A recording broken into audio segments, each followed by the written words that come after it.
Hello everyone, welcome to Apti Plus Academy for Civil Services. Hope all of you are doing well with your preparation. This is a video on daily topic-wise news analysis where we cover the news from two important newspapers, that is the Hindu and Indian Express.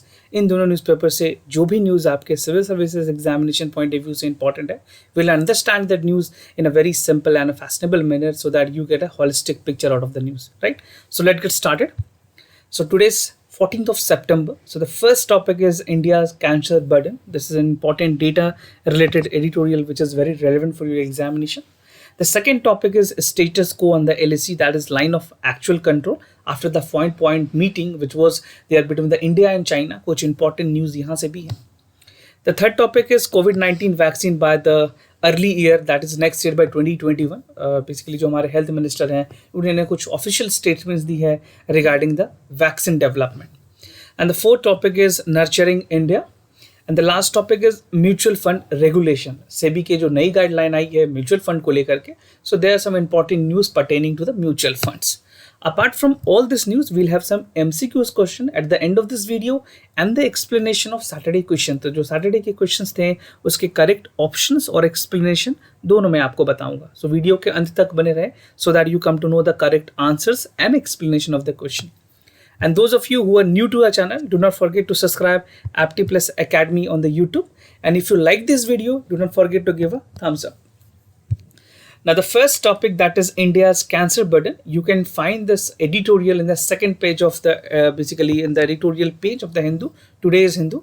यहाँ पे बात की गई है किस तरह से जो इंडिया की कैंसर बर्डन है, जो कैंसर का स्टेटस है, उसको कम किया जा सकता है, राइट?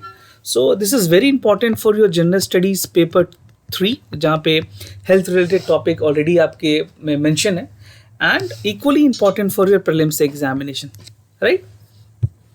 सो रिसेंट में जो हमारी रिपोर्ट आई है, the Indian council for medical research ने एक रिपोर्ट जारी किया है. उसके मुताबिक जो रिपोर्ट है, that report coated like national cancer register program report 2020, ये ICMR और national centre for disease informatic and research ने रिलीज की है. तो यहाँ पे कुछ इंपॉर्टेंट पॉइंट बताए गए हैं कि कैंसर की क्या स्टेटस है, और इस रिपोर्ट का नाम है national cancer registry programme report. तो ये आप बिल्कुल याद कर ले. दिस कैन बी आस्क्ड, आपको अगर पूछा जाए कौन रिलीज करती है इसको, तो you should be aware of this, right? ICMR and national centre for disease informatics and research.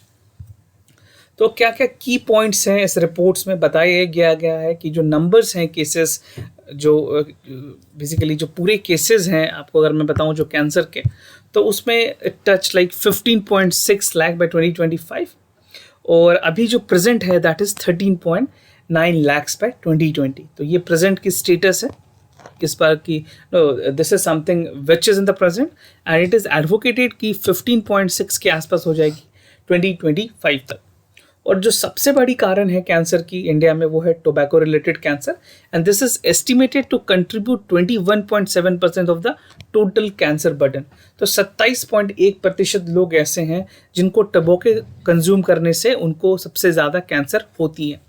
And cancer related to the use of any form of tobacco, जैसे कि हाईएस्ट अगर मैं बात करूँ कौन से रीजन पे हैं, तो उसमें नॉर्थ ईस्ट की जो रीजन है they are highest in the country, and the largest number of proportion is coming in the men. So men are the people who are consuming more tobacco related products, and that ultimately led to the cancers in the men, right? और 2017 की report के मुताबिक India की जो cancer burden है that has increased by 2.6 time, जहाँ पे अगर 1990 से 2016 की बात करें तो बर्डन 2.6 टाइम इंक्रीज हो चुकी है, राइट? और जो डेथ है that is due to cancer doubling at this time. So these are some of the key points. अब मैं आपको एक जेंडर वाइज व्यू देना चाहूँगा जो इस रिपोर्ट में भी कोटेड है. मेन की अगर बात करें तो the most common cancer in the main, जो एक मेन में पाई गई हैं जिस तरह के कैंसर्स, तो first is lungs cancer, oral cavity, stomach, oesophagus, right? While अगर वुमेन की बात करें तो वुमेन में 3 कैंसर्स बहुत ज़्यादा डोमिनेंट है, that is breast cancer, cervix cancer, ovary और गैल ब्लैडर कैंसर. तो ये 3-4 तरह के जो कैंसर्स है they are mostly prominent in the women's. कुछ अदर इंपॉर्टेंट फैक्टर्स की बात करें अपार्ट फ्रॉम द टोबैको, तो alcohol use, inappropriate diets, low physical activities, obesity and pollution is one of the major factor contributing to the cancers. और it is estimated कि nearly 50 to 60% of the cancer जो cases है that can be avoided और tackle by knowing the risk factor effectively. और risk factor को जानने के लिए, समझने के लिए we need to make people aware. जो अवेयरनेस कैंपेन है उसको बढ़ाने की ज़रूरत है, ताकि जो मास पॉपुलेशन है उसको बताया जा सके कि एग्जैक्टली क्या करना है, how they can prevent it, right. India में जो प्रिवेंटिव मेडिसिन है वो अभी भी बहुत ज़्यादा डोमिनेट नहीं है compare to other any western countries. वहाँ पे लोग प्रिवेंटिव मेडिसिन या प्रिवेंटिव लाइफस्टाइल पे बहुत ज़्यादा ध्यान देते हैं। इंडिया में क्या है कि कोई डिजीज़ हो जाए उसके बाद लोग उसके लिए एहतियात बरतते हैं, ना कि पहले, right? So these are some of the gender wise the cancers in overview. ना बात करें कम्युनिटी एम्पावरमेंट की बात की गई है, जो मैंने आपको बताया अवेयरनेस की, या कम्युनिटी को कैसे एम्पावर करके जो हमारी कैंसरस की डिजीज है उसको कम किया जा सकता है। तो community empowerment is definitely would be a multi sectoral approach, जहाँ पे गवर्नमेंट, प्राइवेट प्रैक्टिशनर्स और जो सिविल सोसाइटी है वो एक हेल्थ लिटरेसी की तरफ आगे बढ़ सकती है, चाहे वो ब्लॉक लेवल पे हो, चाहे वो डिस्ट्रिक्ट लेवल पे हो, या अलग अलग लेवल पे जो बिहेवियर चेंज है, जो हमारे रिस्क फैक्टर ग्रुप हैं उन पे काम कर सकती है। एक हायरार्की बना करके, एक पिरामिड बना करके जो लेवल ऑफ रिस्क फैक्टर सबसे ज़्यादा आएंगे उनको टारगेट करके उन पे काम करने की ज़रूरत होगी। And improved awareness can again be preventing the stigma against the disease, क्योंकि छोटे शहरों में आप देखोगे कि कैंसर होते ही बहुत सारे सोशल स्टिग्माज हैं, बहुत सारे उनको साइकोलॉजिकल प्रेशर से भी गुजरना पड़ता है, that ultimately result not to declare that what they are suffering from actually, right. तो लोग बताते नहीं है कि उनको कैंसर हुआ है, क्योंकि सोशल स्टिग्मा ऐसा है, लोग उनको इतना ज़्यादा बोलेंगे कि they would not be able to cope up, right. तो ये सारी चीज़ों पर अवेयरनेस बताने की ज़रूरत है, क्योंकि disease is something which can be cured when it is rightly diagnosed at the right time, right? So these things are very essential. अगर आप जनरल स्टडीज पेपर 4 में भी इथिक्स का पेपर लिख रहे हैं तो उस समय भी ये सब चीज़ आप यूज़ कर पाएंगे।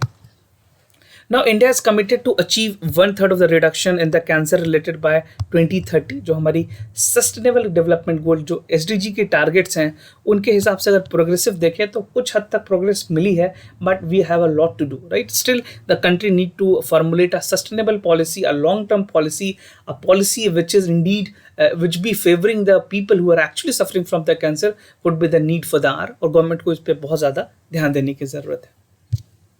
ना कुछ इंपॉर्टेंट प्रोग्राम्स भी बनाए हैं गवर्नमेंट ऑफ इंडिया ने। अगर मैं कुछ एक हॉलिस्टिक अम्ब्रेला प्रोग्राम्स की बात करूं तो Ayushman Bharat is the one programme, Swasth Bharat अभियान, पोषण अभियान, प्रधानमंत्री भारतीय जन औषधि परियोजना, ये सारे कुछ इंपॉर्टेंट इनिशिएटिव्स है। और जो हमारी फसाई है food safety authority of India, उन्होंने कुछ लेबलिंग डिस्प्ले के रिलेटेड भी बातें कही हैं। कुछ ऐसे प्रोड्यूस है जो कि कैंसरस इंड्यूस करते हैं, that need to be clearly label in the food items, right. So that will ultimately encourage the intersectoral and multisectoral actions. कुछ और इंपॉर्टेंट इनिशिएटिव्स की बात करें पैन इंडिया, तो एक नेशनल हेल्थ पॉलिसी है जो कि ऑलरेडी इम्प्लीमेंटेड है। नेशनल टोबैको कंट्रोल प्रोग्राम है गवर्नमेंट ऑफ इंडिया की, जिसको सारे स्टेट गवर्नमेंट भी सेंटर के कोलैबोरेशन में मिला के काम कर रही है। And the national programme for preventing control of cancer, diabetics, cardiovascular diseases, stroke paying way for the progress. तो ये सारी चीज़ों पे already the things are formulated, इस पे काम हो रही है। और इसको और ज़्यादा जो बजटरी एलोकेशंस हैं हेल्थ सेक्टर में वो भी बढ़ाने की ज़रूरत है। It need to be increase. जो GDP की ओवरऑल कंट्रीब्यूशन है that again need to be increased.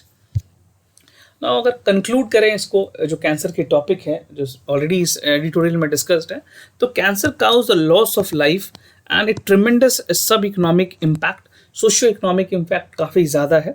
Reducing the cancer number prerequisite addressing the social and economic inequality, जो हमारी सामाजिक और आर्थिक में जो बेसिकली मतभेद, जो भेदभाव है, जो खामियां हैं, उस पर ध्यान देने की ज़रूरत है। And stimulating the economic growth and accelerating the sustainable development would be the need for the hour, and this is something which would ultimately result in the flowering result। इसके positive impacts देखने को मिल सकते हैं, right? But merely investing in cancer treatment is not economically and viable option।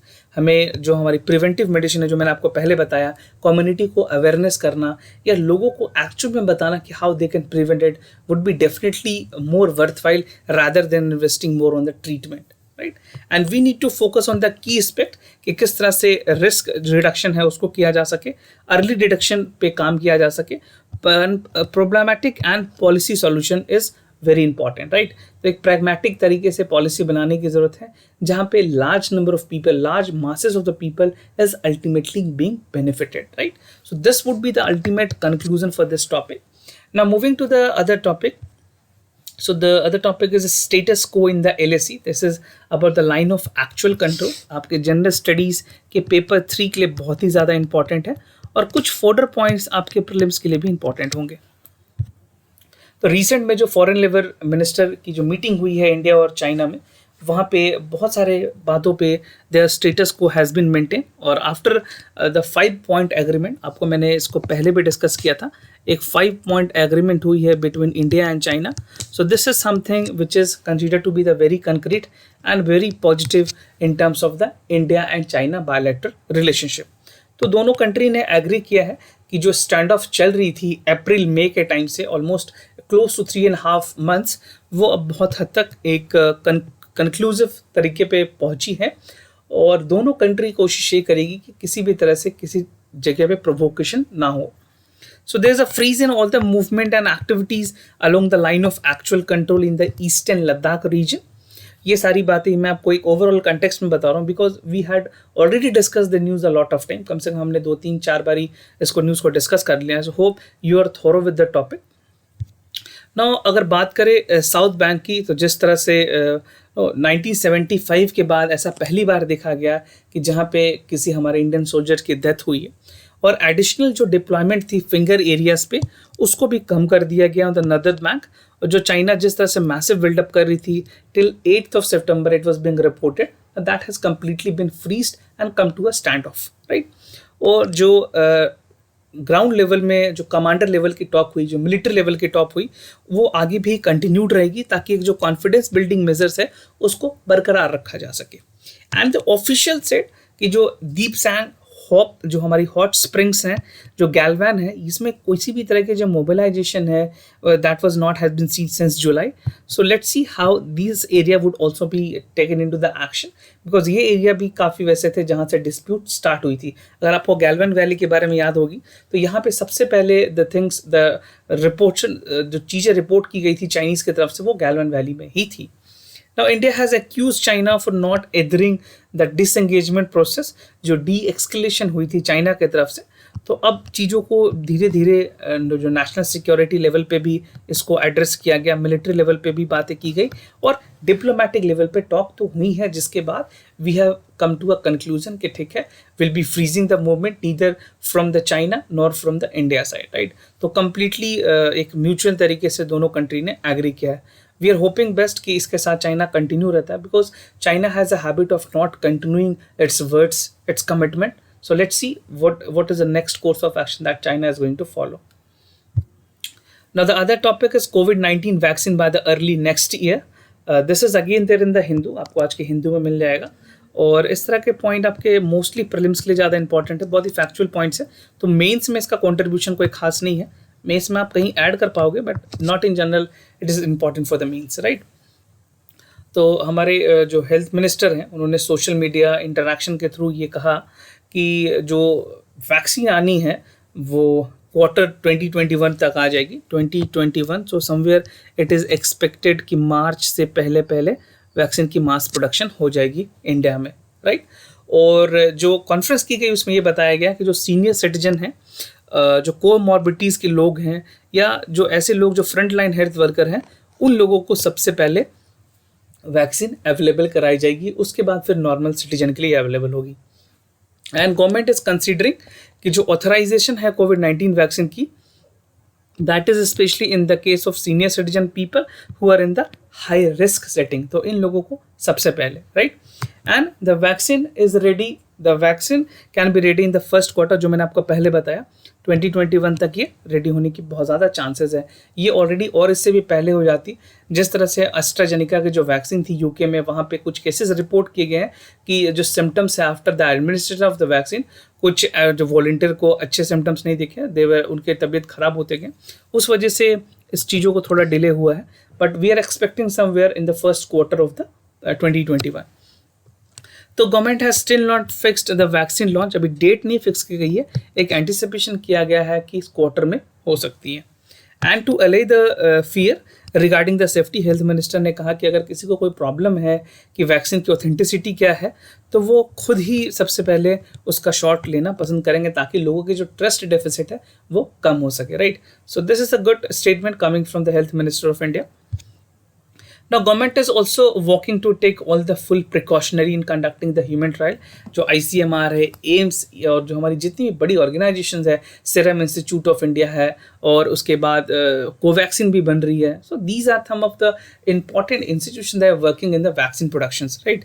एक national expert group भी बनाई गई है for the vaccine administration. NITI Aayog के जो मेंबर हैं वो उनके जुरिस्डिक्शन, उनके अंदर में ये सारी चीज़ें चल रही हैं. तो एक डिटेल्ड स्ट्रैटेजी भी बनाई जा रही है कि how the immunisation process would work for the majority of the population. अभी हमारे पास वैक्सीन तो डेवलप नहीं है, बट गवर्नमेंट ने प्लान पूरा किया हुआ है कि किस तरह से इसको एग्जीक्यूट करना है. So execution plan is already ready with the government, right. Now, other topic is nurturing India. Nurturing India. This is from the Indian Express. एक important editorial है, अशोक गुलाटी ने इसको लिखा है. बहुत ही इंपॉर्टेंट बातें बताई गई हैं कि किस तरह से मेल न्यूट्रिशन फ्री हो सकती है कंट्री, क्या क्या काम करने की ज़रूरत है. So this is equally important for your general studies paper 3. और प्रीलिम्स पॉइंट ऑफ व्यू से कुछ मल्टी स्टेटमेंट पॉइंट होंगे जो मैं आपको साथ के साथ बताता चलूँगा. नाउ प्राइम मिनिस्टर ने ये कहा है कि इस महीने को, सितंबर को, पोषण माह 2020 डिक्लेयर किया जाता है. और जो हमारी नेशनल न्यूट्रिशन मिशन है, जिसको पोषण अभियान भी कहते हैं, जिसका पूरा मेन एम है to reduce the stunting, underweight and low birth weight by the 2% per annum. ये पूरी कोशिश की गई है सरकार की कि 2% से कम ये जो 3 चीज़ें हैं, अंडरवेट, स्टनिंग और बर्थ वेट की जो प्रॉब्लम्स है, लो बर्थ वेट की, उसको 2% तक कम किया जा सके. एनीमिया भी देखा गया है एडोलेसेंस गर्ल्स में, विमेंस में, उनको 3% तक कम करनी है by 2022. So this target had been set. और ये पोस्ट कोविड के टारगेट हैं, कोविड से पहले के नहीं, पोस्ट कोविड के टारगेट हैं. तो ये बिल्कुल आप ध्यान रखें. Now, the campaign aims to create the awareness about the पोषण अभियान कि न्यूट्रिशन किस तरह से होना चाहिए, जो हमारी कम्युनिटी है, जो मास है, उसमें मोबिलाइजेशन कैसे होगी ताकि इस टारगेट्स को हम अचीव कर पाएँ, जो कि ऑलरेडी हमारे SDG के गोल्स में भी मेंशंस हैं, राइट. और अगर इंसिडेंटली बात करें तो जो मेल न्यूट्रिशन है बाय 2030 कम करनी है. जो सस्टेनेबल डेवलपमेंट गोल की जो गोल 2 है, जीरो हंगर, जहाँ पे बातें की गई है, उसके लिए भी India is other to do this, right. So India need to strictly follow a procedures जहाँ पे जो हमारे SDG के गोल हैं वो भी कंप्लीट हो पाएँ. ना ग्लोबली अगर बात करें तो 673 मिलियन अंडर नरिश्ड पीपल है और उसमें 18.92 मिलियन जो है they are in India, right. 28% अगर आप टोटल पॉपुलेशन का देखोगे, जितने लोग अंडर नरिश्ड हैं, मेल नरिश्ड हैं, उसमें 28% लोग सिर्फ they are coming from India. About all from 100, 28% of people are there in India. देख सकते हो बड़ा पॉपुलेशन है यहाँ पे. एंड जो हमारी FAO, IFAD, ये सारी यूनिसेफ, WEP, WHO, इनके सारे रिपोर्ट्स जो आए हैं, state of food security and nutrition in the world, उनके रिपोर्ट के मुताबिक मैं आपको ये फैक्ट्स बता रहा हूँ, right. Additionally India account for 28% of the population which I said. 40.3 million लोग ऐसे हैं. अगर वर्ल्ड स्टंट चिल्ड्रन की बात करें तो under 5 year of age 43% of population ऐसे हैं जो कि स्टंट ग्रोथ में आते हैं. एंड वर्ल्ड की जो वेस्टेड चिल्ड्रन की पॉपुलेशन है, that is again this much, right. तो वेस्टेड का मतलब होता है ऐसे चिल्ड्रन जिनकी प्रॉपर डेवलपमेंट नहीं हो पाई है, उनके लो वेट है, लो हाइट है, according to the age the height is not well grown, right. Now national family health survey है जो कि इंडिया में कंडक्ट की जाती है. तो इंडिया में कुछ इंपॉर्टेंट प्रॉब्लम्स को हाईलाइट की गई है, दैट ऐसे बच्चे जो 5 साल से उम्र के कम के हैं, उनमें क्या क्या प्रॉब्लम है, वो सारी चीज़ों को बताई गई है, right.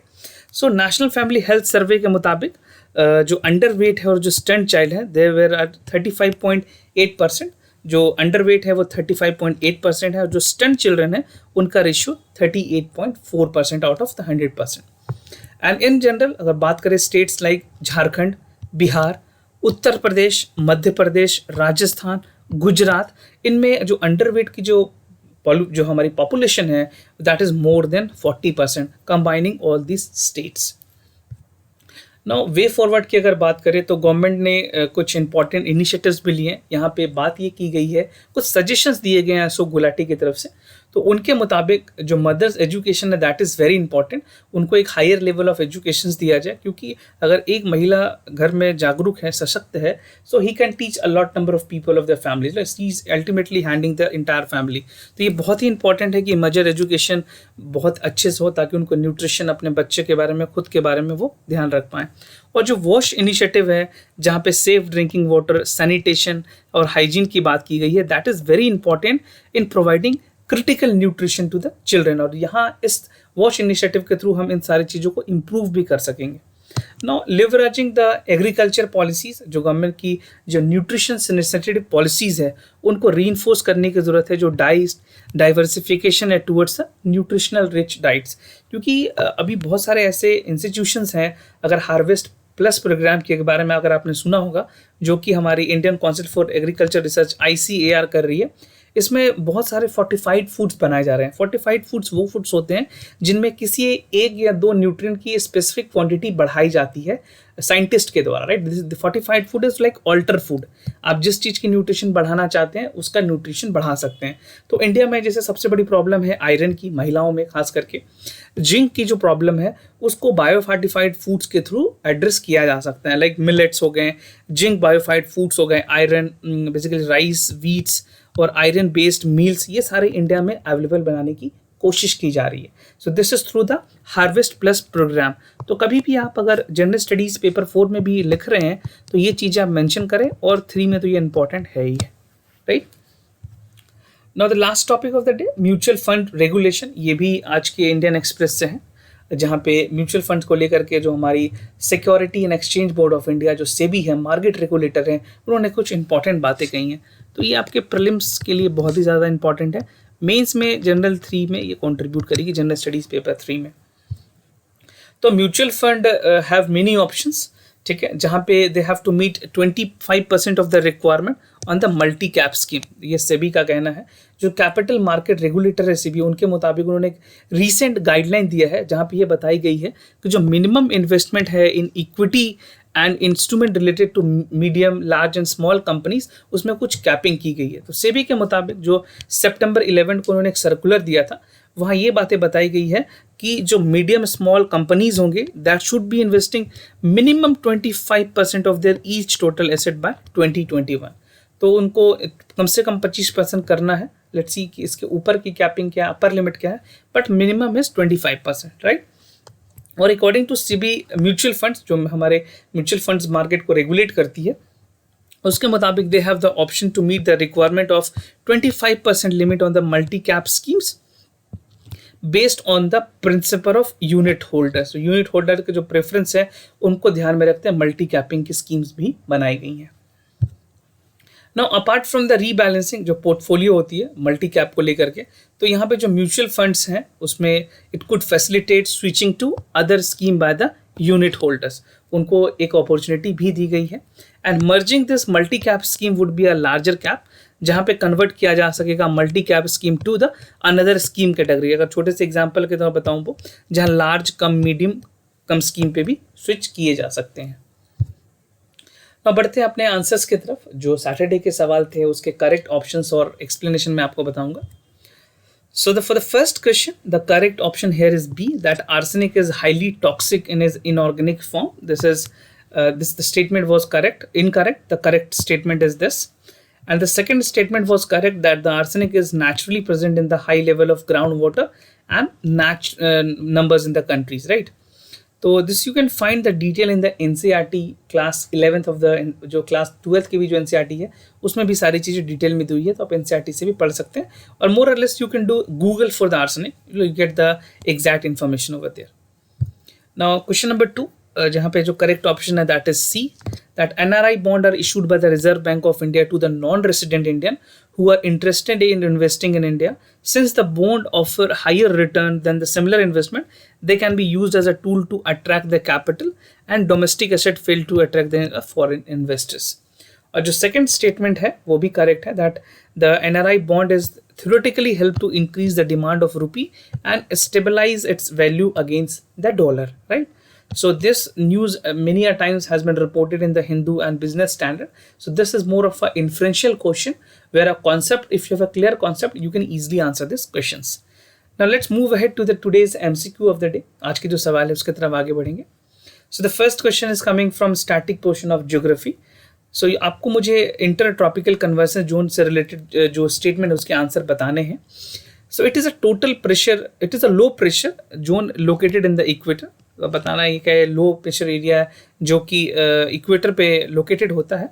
And it is the most active over the Continental land mass by the day and relatively less active over the oceans. Right, तो थोड़े कॉन्सेप्ट बेस्ड क्वेश्चन है इंटरट्रॉपिकल कन्वर्जेंस जोन, और एक ऐसी टॉपिक है जो कि बहुत ही फेवरेट टॉपिक रही है यूपीएससी की ज्योग्राफी सेक्शंस को लेकर के, फिजिकल ज्योग्राफी की बात की जाए तो.